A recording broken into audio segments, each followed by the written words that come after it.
since I started working about 10 years ago, I'd often have people ask me about test cases.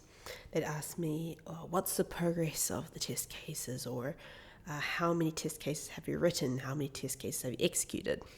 Now, I have worked with test cases in the past. I've also worked in other environments where I thought it wasn't the best approach. So let's say you get asked about how many test cases have you written? Then if you've been writing test cases, the easy answer is 5 or 40 or however many you've written, right? But if you're in a situation where you haven't been writing test cases, then this can be a trickier question to answer.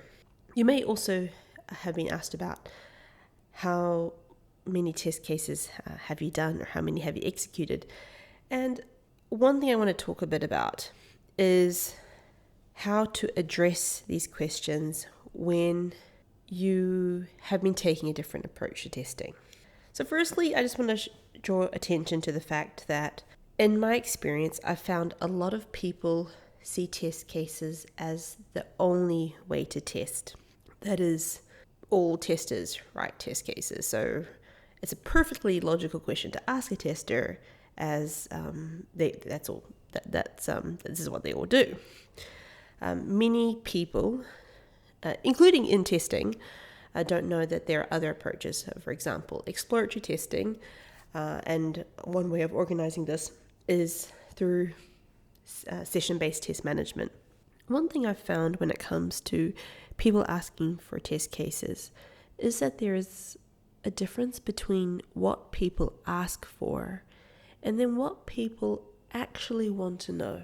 For example, let's say someone is asking for the progress on test cases. How are the test cases coming along? This is what they say. In the past, I've found that there's actually something different to what they want to know. They want to know, how's testing going? They may want to know, is there anything we should be worried about? So based on your findings so far, should we be concerned? Is there something wrong with the release or the build that you're currently testing? Another thing they could be wanting to know is, are our planned timelines going to be affected? Let's say they ask about how many tests have you done? Again, they may be wanting to know how's testing going, but then they may also be trying to get an idea of the likelihood of you finding a problem. So let's say they know you've got 100 test cases to execute, and you were to tell them, I have done 5 tests, I've executed 5 test cases, then this is an indication to someone that, well, there's a high chance that something is going to come up because you've really just started testing. But then, touch wood, if you have almost finished your testing, you've done 95% of your test cases, then that would give people some sort of level of confidence that if things are looking good so far, then hopefully things will still look good when you've actually finished your planned testing. So what they could be wanting to know mainly is just, how likely is it for you to find something? And if you've almost finished your testing and things have been looking great so far, then assuming you took a risk-based approach and you targeted your tests first on the riskier areas, then this is a good indication of how things are looking.